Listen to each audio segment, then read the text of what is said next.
Additional question lang po, ma'am. Yes po. For example po, doon mismo sa online banking ko, bali, for example, ganito po, may mga nangyayaring ganito.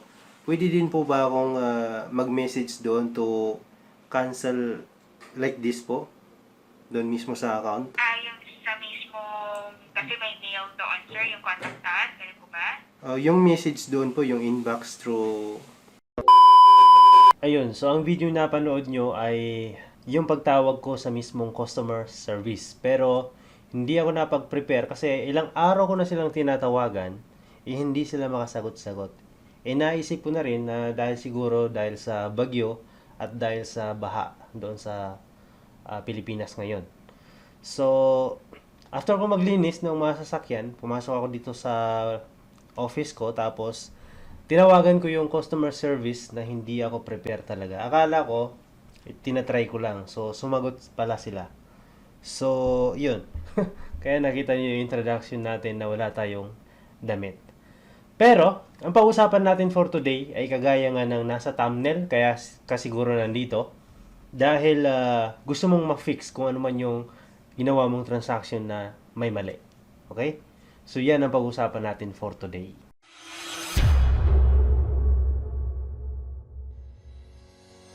Alright, and welcome back to my channel, and this is JamesLatip. At kung bago ka sa channel na to, please consider to subscribe.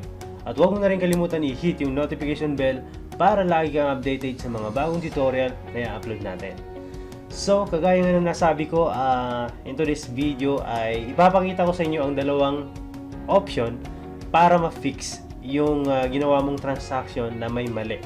So, for example, nagpadala ka ng pera via remittance or cash pickup anywhere.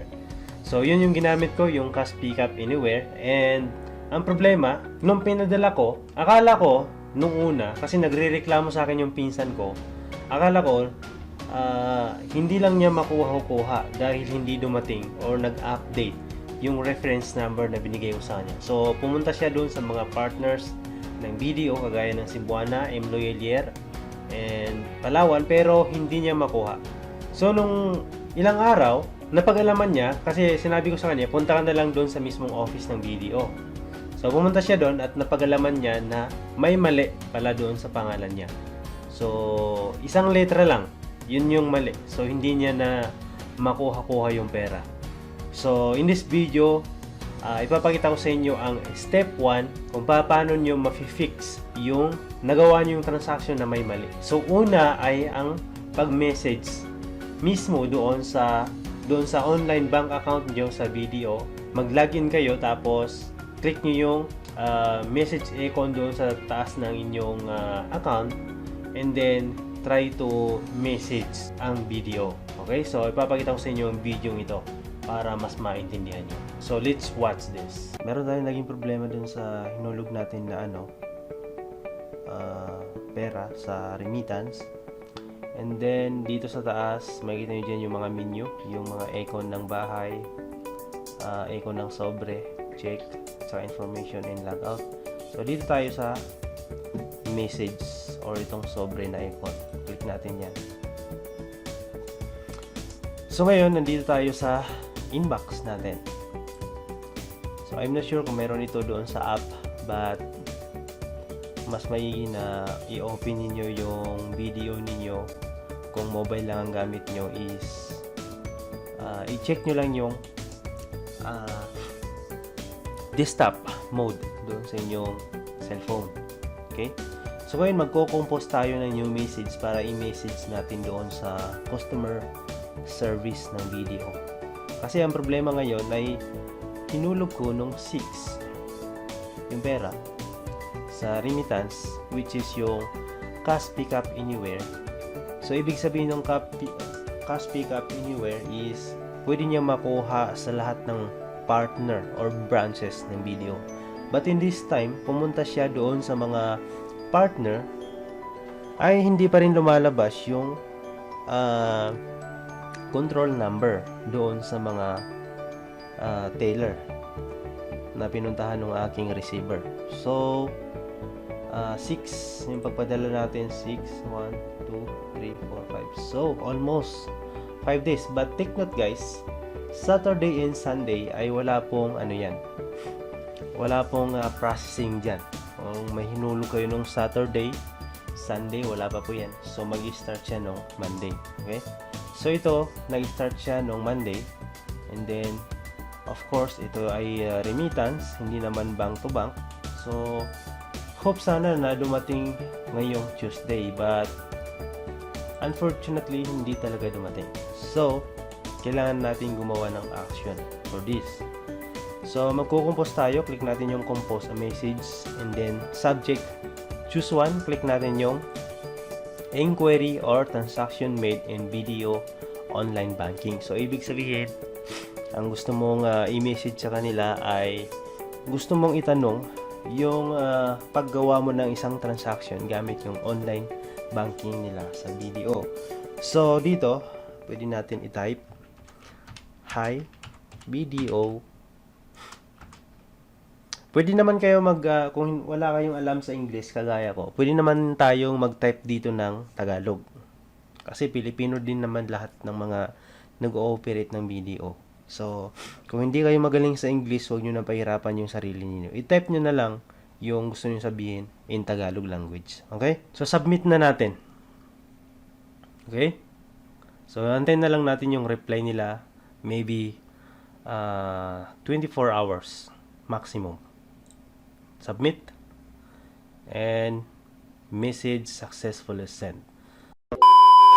Ayun, so napanood nyo yung video na yon, at yun yung step 1 para ma-fix. So, pwede kayong mag-message doon sa BDO, doon mismo sa inyong online banking account sa BDO. So, pwede kayong mag-message, pwede nyo sabihin sa kanila yung mga nangyari. Pero, para ma-fix yun, ay kailangan, wag nyo sabihin na i-fix lang. Kasi kailangan doon is i-cancel na talaga. So, para may balik nila yung pera doon sa inyong account. Okay? So, ngayon naman, ang pangalawang method is yung pagtawag sa mismong customer service representative ng BDO. So, panoorin natin ang video ito dahil ito nga yung kanina at hindi ako prepared dito. So, pagpasensyahan na lang yung outfit ko dito kasi wala akong damit. So, kayo nang bahala. But, this video, kaya ko to ginawa dahil gusto ko talaga matulungan kayo. Okay?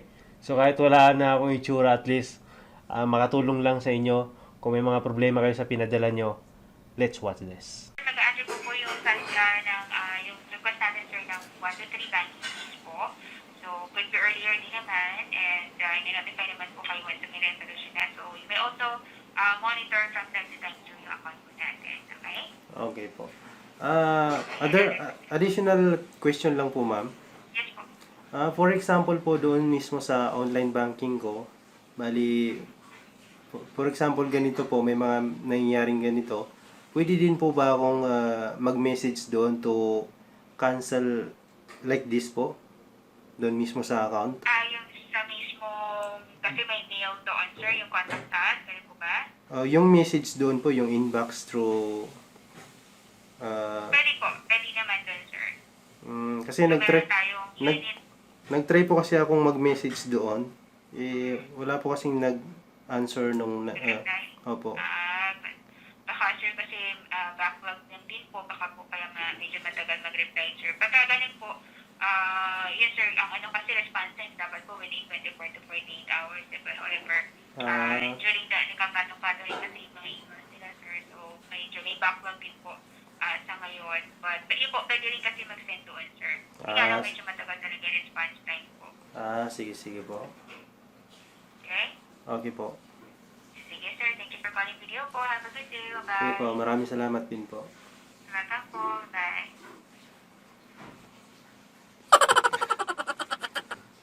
Ayun. So, hindi na ako nakapagdamit, guys. Kakahiya na naman sa inyo. Ano ba yan? Kasi, kakatapos ko lang magtrabaho sa labas. Naglinis Friday kasi ngayon dito sa Saudi Arabia. So, naglinis ako ng mga sasakyan. Malabo yung, wala tayong ilaw pala. Buksan natin yung ilaw. Ayun. So, biglaan kasi yun. Tinry ko lang tawagan yung customer service ng BDO na yung free toll free yung in-upload ko kahapon ba yun? So, tinry kong tawagan, free nga siya, kahit wala kang recharge.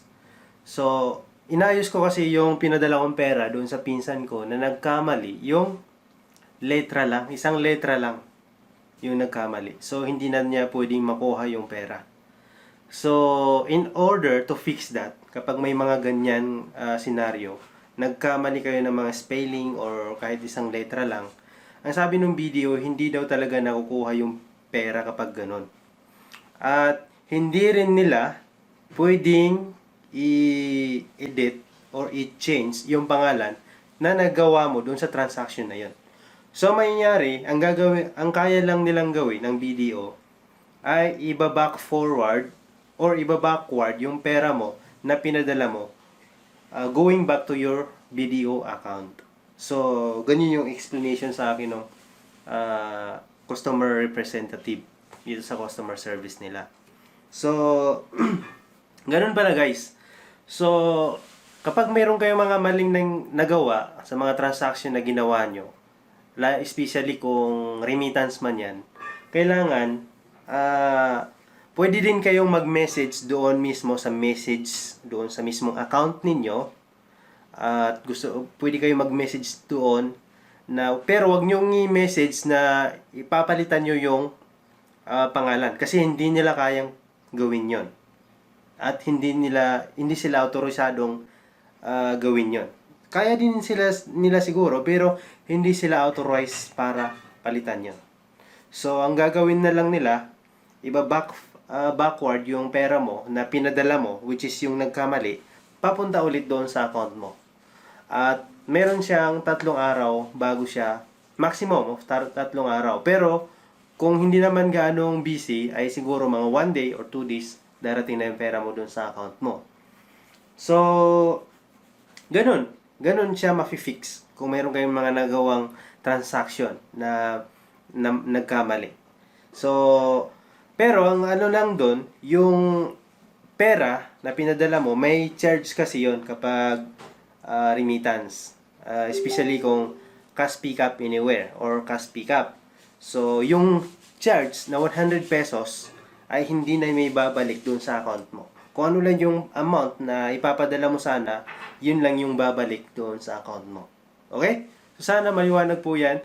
At hindi po talaga ako prepare ngayon. Talagang tinry ko lang talaga ulit. Kasi ilang araw ko na din tinatry talaga na makontak yung customer service. Dahil nga sa bagyo siguro, hindi sila makasagot-sagot. So, ngayon lang sila nakasagot. Ngayong Friday. So, that's all guys. Maraming salamat sa inyo. Ayun. So, sana nakatulong sa inyo ang video ito. Sana nakakuha kayo ng idea. Kahit konting idea man lang kung paano nyo fix yung pagpadala nyo ng pera. Kasi alam ko na bawat piso sa inyong ipapadala ay napakalaking bagay. Pinaghihirapan po natin yan. Kailangan ma-fix natin kung paano mapupunta talaga dun sa tao na gusto nating pagbigyan ng pera na ating pinaghirapan.